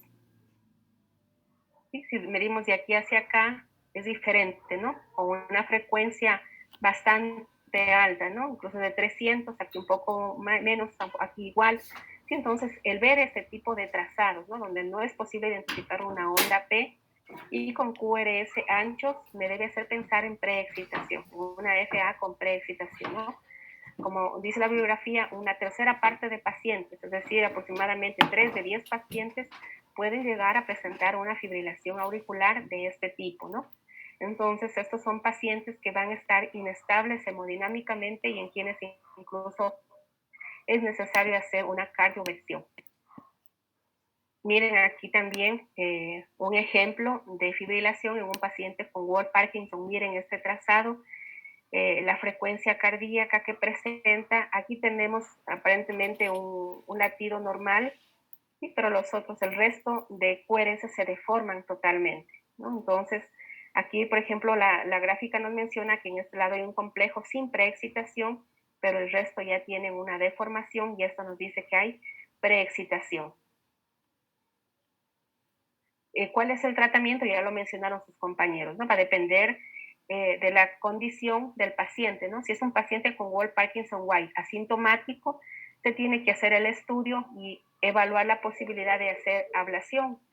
Pero si es un paciente que ya está en FA, este paciente tiene que ir a cardioversión eléctrica, sincrónica, ¿no es cierto? Este paciente tiene un riesgo de presentar o de generar en otro tipo de arritmias letales, ¿no? Una fibrilación ventricular. Entonces es importante el monitoreo y la referencia inmediata de estos pacientes, estabilizarlos hemodinámicamente, hacer un control de la tensión arterial, si es diabético, su control de glucosa y finalmente referirlo, ¿no? Pero se menciona, ¿no? El uso de medicamentos que controlan la frecuencia cardíaca habitualmente, ¿no? Sin embargo, en estos casos de fibrilación auricular asociado al Wolff-Parkinson, estos no dan muy buenos resultados, ¿no? Entonces aquí la FA debe ser tratada a través de cardioversión, ¿no? Entonces hay medicamentos que no son muy eficaces, por ejemplo la digoxina, bloqueadores de canales de calcio no dihidropiridínicos estarían contraindicados. Esto es importante de que no lo olviden, ¿no? Porque estos, lo que decíamos, ¿no? ¿Qué es lo que hacen? Permiten de que la vía accesoria sea la que queda libre, ¿no? Bloqueamos el nodo auriculoventricular con estos medicamentos, sabemos que la digoxina, estos bloqueadores, de los canales de calcio no dihidropiridínicos actúan a nivel del nodo auricular, sino auriculoventricular, y al bloquear quedaría bloqueada esa vía de paso y queda libre la vía accesoria, porque esos medicamentos no actúan sobre la vía accesoria y este paciente muy fácilmente puede ir a fibrilación ventricular, ¿no? Entonces hay que tener mucha precaución con el uso de estos medicamentos, digoxina, calcio antagonistas, contraindicados en estos casos. Si no es posible la cardioversión, se pueden utilizar otros medicamentos que puedan prolongar, lo que sus compañeras ya decían, ¿no? Que puedan prolongar ese periodo refractario de conexión y se prefieren en estos casos medicamentos vía intravenosa, principalmente la procainamida, ¿no? También se menciona la amiodarona, pero principalmente, bueno, con las indicaciones y las precauciones que da el uso de amiodarona intravenosa, ¿no? Principalmente el descenso de la tensión arterial, que podría ser un mecanismo de reflejo en aumento de la frecuencia cardíaca, ¿no? Por eso estos medicamentos tienen que ser administrados en una unidad mínima de cuidados intermedios, ¿no? Generalmente estos pacientes deben estar en una unidad de cuidados intensivos o cuidados coronarios. No olvidemos, ¿no? La digoxina, el verapamil o el diltiazem en un paciente que está con preexcitación, que está con un episodio paroxístico de taquicardia, nunca demos digoxina ni estos calcioantagonistas no dihidropiridínicos porque exponemos a riesgo del paciente de que vaya a una fibrilación ventricular, ¿no? Y sabemos las consecuencias que están, ¿no? Entonces la acción sincrónica se la realiza, ¿no? Con el paciente sedado, por supuesto, pero aquí lo que mencionaban sus compañeros, la indicación, ¿no? Hay que saber que el paciente empezó recién, es una FA reciente o es ya una de largo tiempo, ¿no? ¿Qué es lo que pasa en la realidad? Muchas veces el paciente no está seguro ni nosotros podemos decir que es una taquicardia reciente, ¿no? Entonces, en este caso, la indicación es la anticoagulación, ¿no? Ahora, si es inminente, es absolutamente necesario la cardioversión, igual se debe administrar anticoagulación de preferencia intravenosa, ¿no? Pero si tenemos la posibilidad de que el paciente pueda esperar, se puede anticoagular por más de 3 semanas, es decir, 4 semanas con anticoagulantes, entonces se planifica, ¿no? Ya es una electiva y se hace la cardioversión con el paciente anticoagulado, ¿no? Pero si es algo urgente y tenemos a la mano una ecografía, una ecocardiografía que nos permite identificar los trombos mucho mejor, pero si no, pues la mayoría en la realidad sabemos de que estudio ecocardiográfico no tenemos en los hospitales básicos, entonces nos toca entrar con los anticoagulantes intravenosos y con la cardioversión inmediatamente, ¿no? Y luego referir al paciente. ¿Cuáles son los principales factores de riesgo? Y eso también por la cantidad de pacientes que tenemos con fallas en la tiroides, ¿no? Paciente con hipertiroidismo, paciente con infarto de miocardio, el paciente diabético con insuficiencia cardíaca, paciente con EPOC, ¿sí? Son los que ustedes van a ver con más frecuencia FA, ¿sí? Y muchas de las veces esa FA es la que descompensa el cuadro, ¿no? Muchas veces, ¿no? Porque hay otras veces de que no, que realmente la descompensación es por una neumonía, ¿no? Pero se asocia una FA. Entonces hay que también distinguir, ¿no? Si la FA es la que provoca los síntomas en el paciente o es una patología que está presente en un paciente que tiene otro origen, ¿no? En molestias. Estos son ejemplos de FA con respuesta ventricular lenta, ¿sí? Entonces hay que tener precaución cuando vemos estos pacientes con bradicardia. ¿Cuál será la principal precaución en estos pacientes? ¿O cuáles serían las causas de que presente bradicardia? Creo que son dos principalmente. La una, que el paciente ya esté tomando antiarrítmicos, y la otra es de que el paciente esté presentando un bloqueo completo auriculoventricular, ¿no? Entonces hay que tener mucha precaución, es decir, que a esta FA se suma un bloqueo completo, ¿no? Que puede ser funcional, ¿no? Es un sistema de defensa, ¿no? Pero hace que la frecuencia del paciente sea lenta, como en este caso, ¿no? Entonces, cuando observemos este tipo de trazados, miren, por ejemplo, si vemos todas las derivaciones, ¿no? Por un lado, los RR son totalmente diferentes en distancia, no hay una claridad en la onda P, tenemos la onda T, pero no sabemos en dónde está realmente una onda P, ¿sí? Hay distancias diferentes, QRS estrechos, y entonces esto nos tiene que hacer pensar de que se trata de una fibrilación auricular, ¿no? Entonces no siempre encontramos ese trazado finito, ¿no? Muchas veces es una línea la que podemos encontrar y en las otras derivaciones un poco más claro. Por eso siempre las 12 derivaciones son las que tienen que revisarse. Esta es una respuesta rápida, ¿no? Una respuesta ventricular rápida, ¿no? Porque si vamos en el ejemplo anterior, la respuesta ventricular no es una cuando medimos entre R y R, y la respuesta auricular pues difícil medirla aquí porque no sabemos dónde está la onda P. ¿Sí? Entonces, esta respuesta ventricular cuando medimos RR es rápida, ¿no?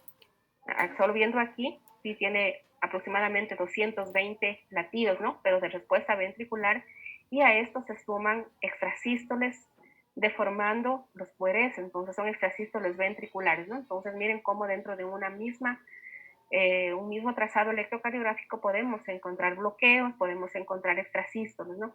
Y miren, el trazado aquí es diferente al anterior, ¿sí? También no me permite ver con claridad la onda P, ¿no? Posible que aquí sea una onda T y que la onda P esté solapada, pero no es claro, ¿no? Aquí también no es claro, no sé si esta es onda P o onda T. Sí, esto me debe hacer pensar más este ritmo irregular de que se trata de una fibrilación auricular, ¿no? Entonces, no olvidemos este trazado, es bastante típico verlo para poderlo luego recordar cuando hacemos un electro a un paciente y vemos algo parecido, ¿no? Tomando en cuenta que estas son arritmias muy frecuentes. Aquí también tenemos otro trazado, aquí no hay extrasístoles, pero vemos los QRS angostos con RR irregulares, ¿no? Y no es posible identificar una onda P. Realmente no me es posible, ¿no? Si veo, me hace dudar, ¿será esta o no? Veo el siguiente trazado, aquí no es posible, más todos los antecedentes en el paciente y el estudio electrocardiográfico me hace pensar de que esta es una fibrilación auricular. Sí, siempre poniendo si es una respuesta ventricular rápida o lenta, ¿no? Que eso es importante.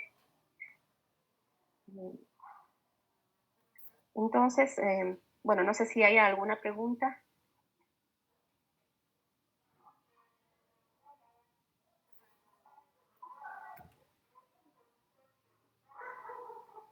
No, doctor.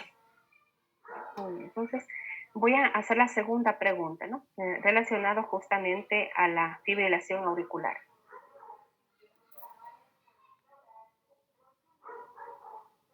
Es algo que ya mencioné hace un momento, ¿no? ¿Cómo medimos la frecuencia ventricular en una fibrilación auricular?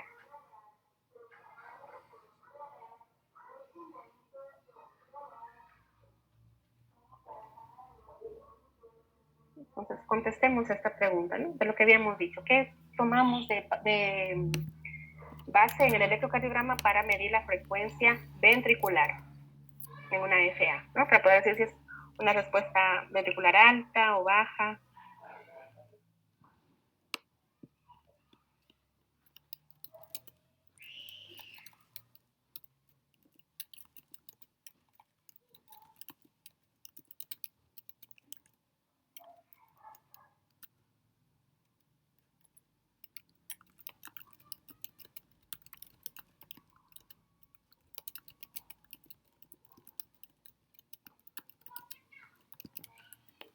Mientras contestamos, voy a terminar con esta parte, ¿no? De flúter auricular. Entonces, dentro de las arritmias con QRS estrecho, pero irregular, está el flúter, ¿no? Comparando con la fibrilación, es menos frecuente. Se ven también que las frecuencias cardíacas son menos altas, ¿sí? Borde entre 240, 350, 340, según lo que manifiestan los libros. Puede ser también de tipo paroxístico. Es posible que un paciente con flúter evolucione a fibrilación. Y la diferencia básica electrocardiográfica es la presencia de un trazado entre QRS mucho más grueso, ¿no? Como dientes de sierra, que justamente lo menciona, ¿no? Aquí es un poco más fácil identificar un trazado más grueso, que eso lo diferencia un poco de la fibrilación auricular cuando revisamos, ¿no? Pero como vemos, cada derivación puede tener cambios, ¿no? Puede tener diferencias. Entonces, aquí, por ejemplo, en el D2, que vemos aquí largo, estas ondas de aleteo son más evidentes, ¿no? Menos evidentes, por ejemplo, las vemos en V1, ¿no? Por eso la importancia de poder hacer un diagnóstico con las 12 derivaciones, no solamente una derivación. En cuanto a los factores de riesgo, es similar a la fibrilación auricular, aunque se menciona que el flúter auricular es un poco más organizado, ¿no? Incluso por eso podemos encontrar RR más equidistantes, ¿no? Que en la FA, que vamos a encontrarlas de manera muy desorganizada. El riesgo tromboembólico es el mismo, ¿sí? Entonces estos pacientes igual requieren anticoagulación y hacer un seguimiento. Y se clasifica básicamente en dos tipos, ¿no? La fibrilación, el flúter auricular, ¿no? En una forma típica o tipo 1, en donde la circulación es antihoraria, y vamos a ver cómo se ve en el electro, y una forma atípica en donde es en sentido de las manecillas del reloj lo que vemos el círculo, ¿no? O el recorrido del impulso eléctrico. ¿Cuál es el sitio más frecuente de presentar este tipo de alteraciones a nivel de la aurícula izquierda, así como la FA, ¿no? Entonces podemos encontrar este tipo de hallazgos, puede ser de las dos aurículas, pero se menciona con más frecuencia en la izquierda, ¿no? Entonces miren, por ejemplo, en un monitoreo, esto ya nos debe llamar la atención, ¿no? Pueden ser estrechos, pero estas ondas, ¿no? Aquí muy grandes que nos hacen pensar que eso se trata de un aleteo.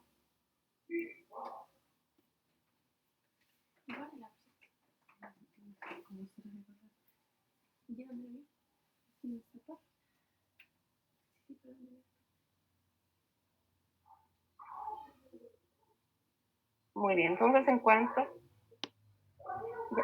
Espérenme un momentito, por favor, les pido un minuto.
Bueno, creo que me disculpe un momento.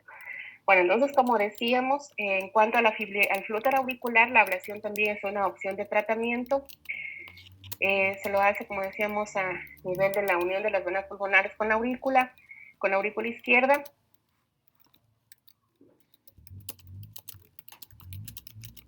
Y en cuanto a la valoración de la anticoagulación, es la misma que utilizamos para la FA, ¿no? Entonces, la calculadora de Chas-Basque, el puntaje de Hasbert va a ser el mismo, ¿no?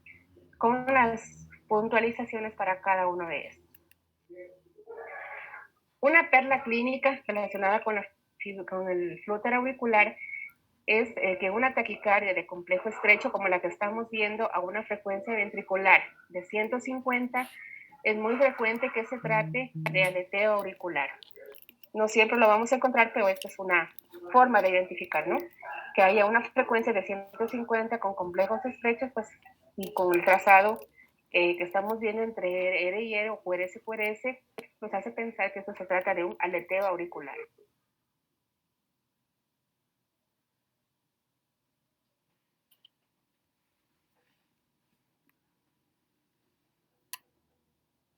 Como se menciona acá, en esta diapositiva, la regularidad de los complejos QRS es un poco la diferencia entre la FA, aparte de los otros criterios.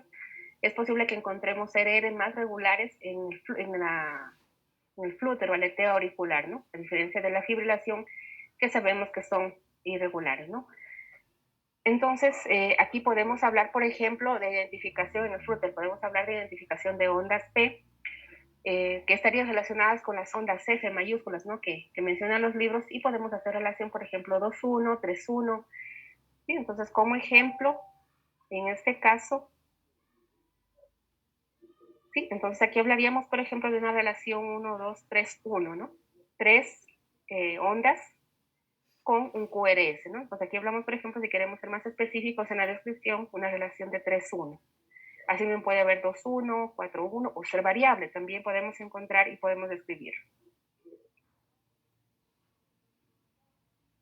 No olvidemos, ¿no? La anticoagulación va a estar dada por el Chas-Basque, 1 en varones y 2 en mujeres, ¿no? Entonces, mientras tengamos eso, vamos a preferir anticoagular. Ahora, cuando hay valores menores, ¿no? Por ejemplo, un paciente que tenga, una mujer que tenga un valor de 1, pero el factor de riesgo es muy alto, hay que sopesar el inicio de anticoagulación, ¿no? Pero realmente esto ya lo hacen en una especialidad, luego de hacer todos los otros estudios, incluso de imagen, que van a permitir identificar, ¿no? Por ejemplo, la presencia de coágulos, por ejemplo, en la aurícula, ¿no? O también en la auriculilla, ¿no? Entonces, incluso ahí la intervención quirúrgica puede ser necesaria, dependiendo de los factores de riesgo que pueda haber.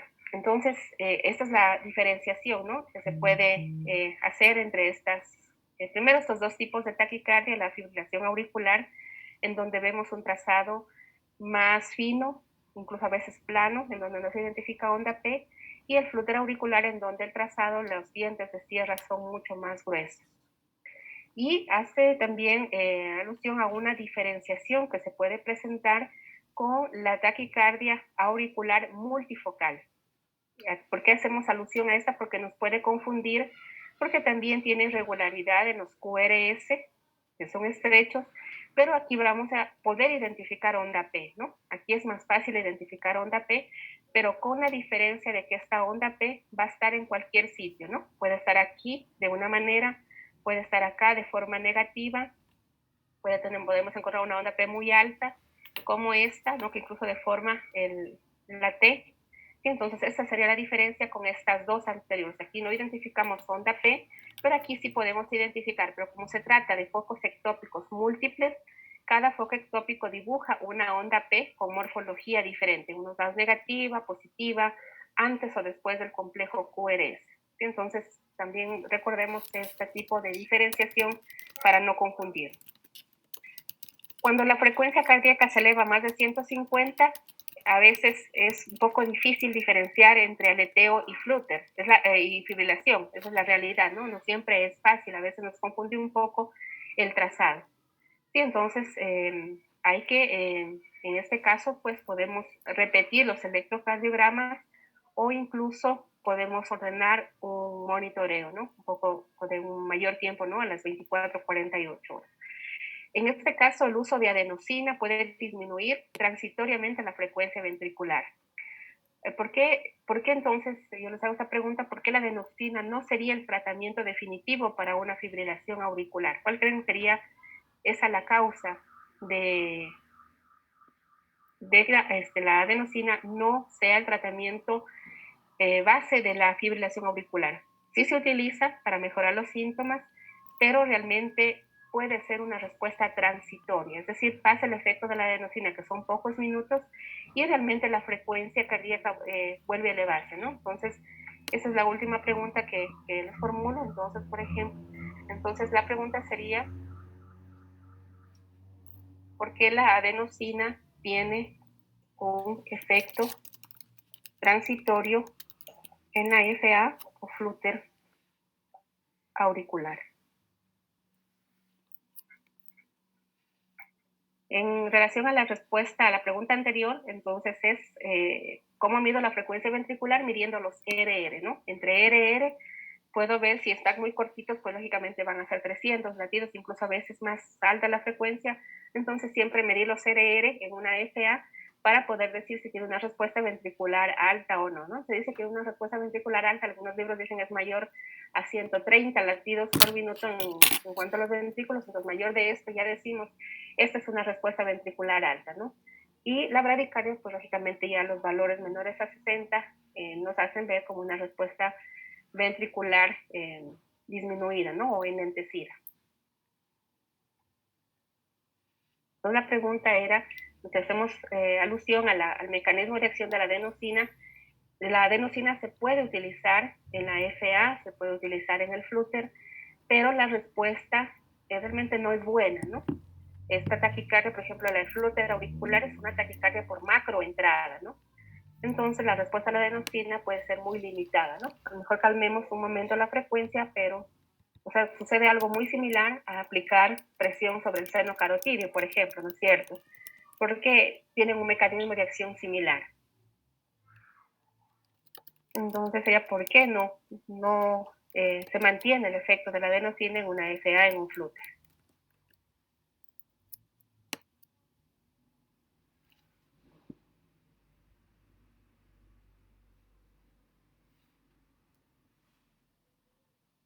Un poco avanzando para que ustedes puedan dar la contestación, inicié diciéndoles de que el flúter tiene dos tipos, ¿no? de presentación o clasificación, el tipo 1 o el típico, el tipo 2 o atípico, ¿no? Aunque también hay otras clasificaciones que toman en cuenta la frecuencia cardíaca, ¿no? Las frecuencias de menos de 350 y los que tienen más de 350, que son poco frecuentes, ¿no? Entonces, cuando hablamos de aleteo auricular típico, que más está en relación, porque no es tan fácil verlo en el electrocardiograma, sino más bien está en relación con los estudios hemodinámicos, con los estudios que se puedan hacer en cuanto a la actividad eléctrica de las aurículas. Entonces ahí es más útil, ¿no? Porque a veces en el electro nos puede confundir, ¿no? ¿A qué se refiere el típico? Como decíamos, a que la macroentrada es en contra del reloj, ¿no? Entonces, lo que vamos a ver, por ejemplo, es justamente esto, ¿no? Lo que vemos en el lado izquierdo, ¿no? Entonces vamos a ver en las derivaciones inferiores de 2 de 3 a VF, básicamente ondas en dientes de sierra más tendiendo a negativas, ¿no?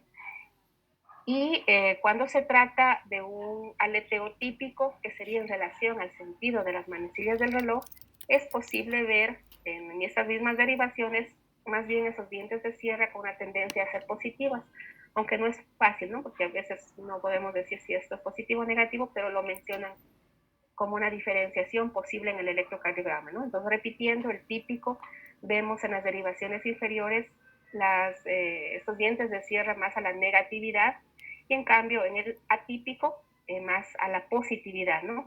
Estos dientes de sierra que están entre QRS, QRS.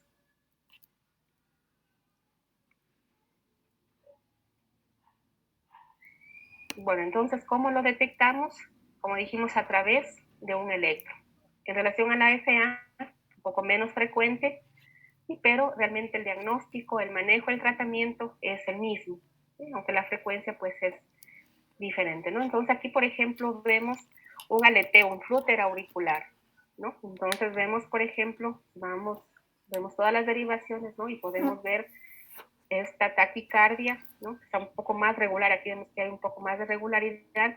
Esto y el hecho de no poder identificar con facilidad ondas P, pero que son más gruesas, ¿no? Tengo que buscar en otros sitios, puede que en alguna de estas derivaciones haya un poco más de claridad, ¿no? En esta podría ser un poco más de claridad en esos dientes de cierre engrosados. Entonces, aquí la relación de este flúter auricular es 1-1, ¿no? Y así podemos describirlo. Si aquí fueran dos, los dientes que están presentes sería relación 2-1, ¿no? O también puede haber una relación variable, ¿no? Puede haber en unos 3, en otros 2.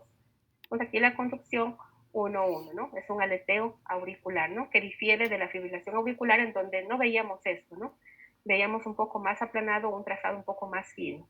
¿Sí? Si vemos acá, esto es difícil de identificar, se nos va aclarando un poco más de que eso se trataría de un aleteo auricular, ¿no? Entonces, una sola derivación aislada no nos sirve, ¿no? Pero en conjunto, revisar una donde haya más presencia de estos rasgos frecuentes del aleteo nos hacen más fácil el diagnóstico. Aquí tenemos una conducción 2-1, ¿no? Entonces, igual revisamos todo lo que es las 12 derivaciones y podemos identificar, ¿no? Que no hay ondas P fáciles, ¿no? De ver, ¿no? Aquí a lo mejor podemos decir que esto es una onda P, pero luego acá se pierde, ¿no? Esta nitidez. Entonces, revisamos todas las derivaciones y si veo que no hay esa claridad, ¿no? Que debe ser clara la P en todas las derivaciones, ¿sí? Y veo de que hay ese trazado en dientes de sierra, entonces estoy hablando de un flúter auricular, ¿no? Porque también está más regular, ¿no? En cambio en la FA eso está, los RR son más irregulares y la relación la describo como 2-1, ¿no? Dos dientes por un QRS. Aquí tenemos algo similar, pero con tres puntas, ¿no? Con tres dientes, ¿no? 1, 2, 3 y el QRS, ¿no? Entonces este es un flúter auricular, ¿no? Flúter porque no veo con claridad onda P, porque veo ese trazado que no es normal de verlo en un ritmo regular, un ritmo normal, un ritmo sinusal, ¿sí? Entonces reviso todo y aquí se me aclara, ¿no? Aquí tengo esos dientes de sierra muy claros, ¿no? En D2 también, dientes de sierra que incluso los veo más negativos, ¿no? En este lado. Entonces aquí podría pensar de que este es un patrón típico, que es el más frecuente, ¿no? El patrón típico se presenta en un 90% de casos y el atípico en el resto, ¿no? Entonces es más frecuente ver esta tendencia a negatividad de estas ondas de sierra, ¿no? Que vemos en el flúter. Aquí otra relación de 4-1, por supuesto la frecuencia ventricular baja, ¿no? Y podemos contar sí, los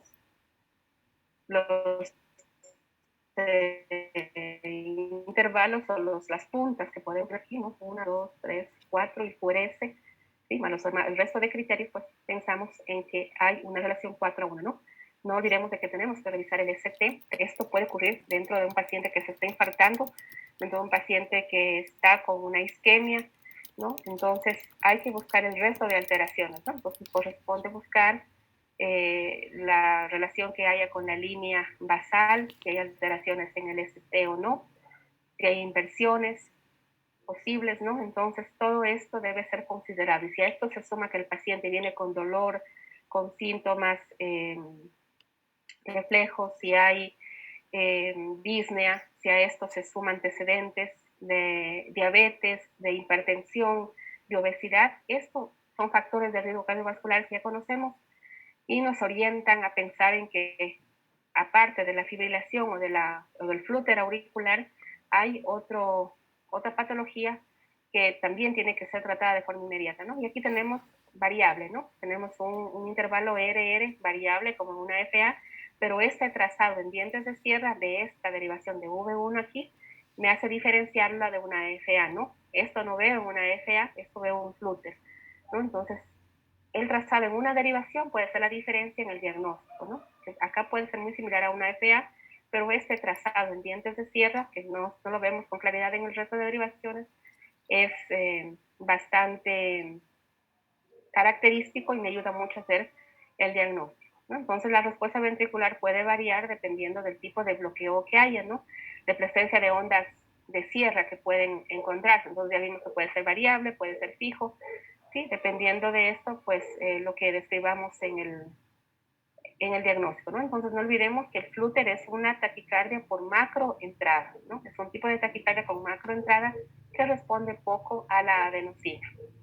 Y entonces en este caso lo que se menciona como el tratamiento, anticoagulación, control del ritmo y en general pues el uso de otras técnicas quirúrgicas como la ablación de los sitios en donde se producen estos focos ectópicos, estos marcapasos ectópicos.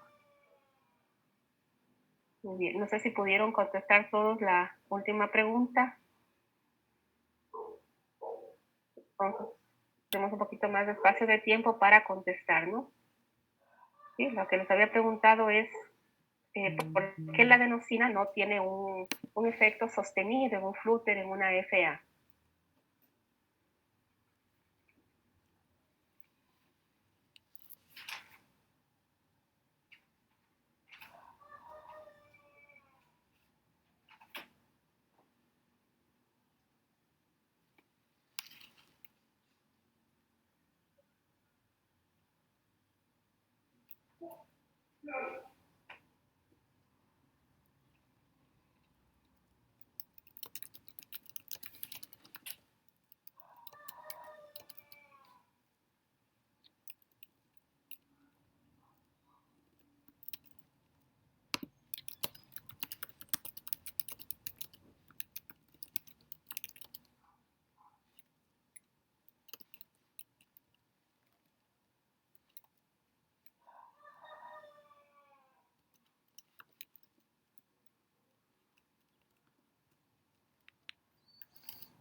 Bueno, creo que ya todos han contestado, sí, sino para que por favor lo hagan. No sé, tal vez si hay alguna pregunta adicional. No olvidemos que para la próxima semana tenemos el examen bimestral, la primera prueba parcial, perdón, la primera prueba parcial del segundo bimestre. Entonces todos estos contenidos van a ser tomados en cuenta, incluido lo que son electrocardiogramas, ¿sí? Entonces, si hay alguna pregunta la podemos hacer.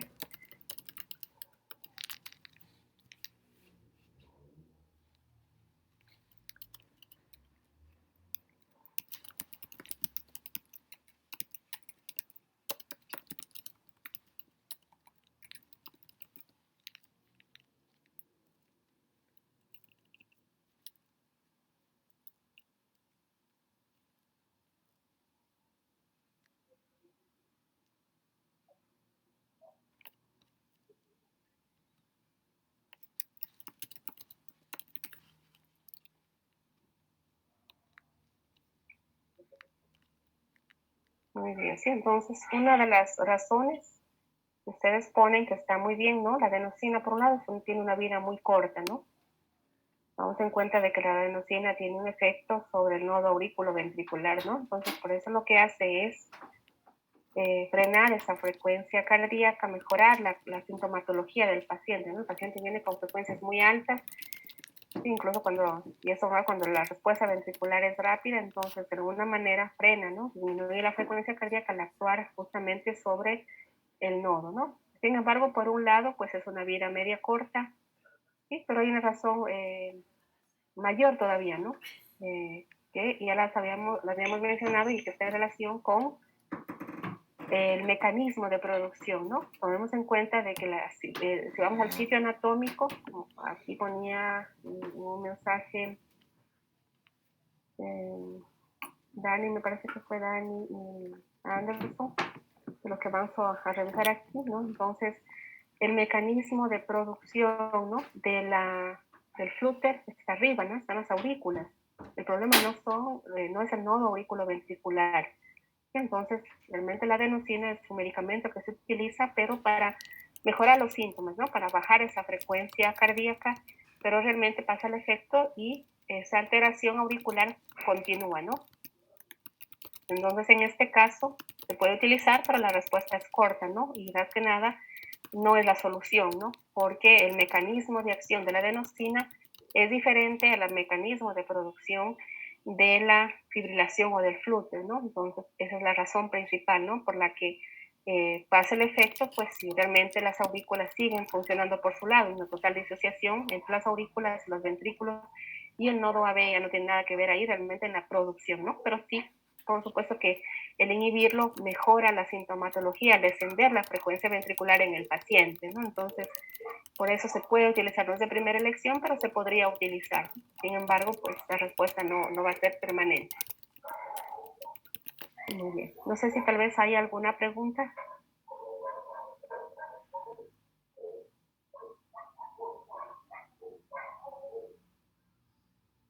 ¿Está claro? ¿Hay algo que no quedó muy bien entendido? Pues no olvidemos, la otra semana iniciamos con el primer parcial, ¿no? Entonces, revisemos esos contenidos hasta el día de hoy y empezaríamos con este examen la próxima semana. No sé si hay algo adicional, tal vez.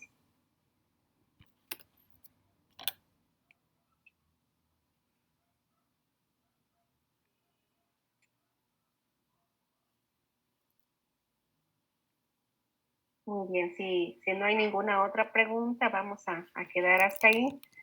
No se olviden, a las 5 de la tarde, igual voy a estar conectada para poder hacer la tutoría en el caso de que alguien desee entrar o alguna explicación. Voy a estar pendiente, ¿no? Entonces, les agradezco mucho por la atención, que tengan un buen resto de tarde. Gracias, doctora. Gracias.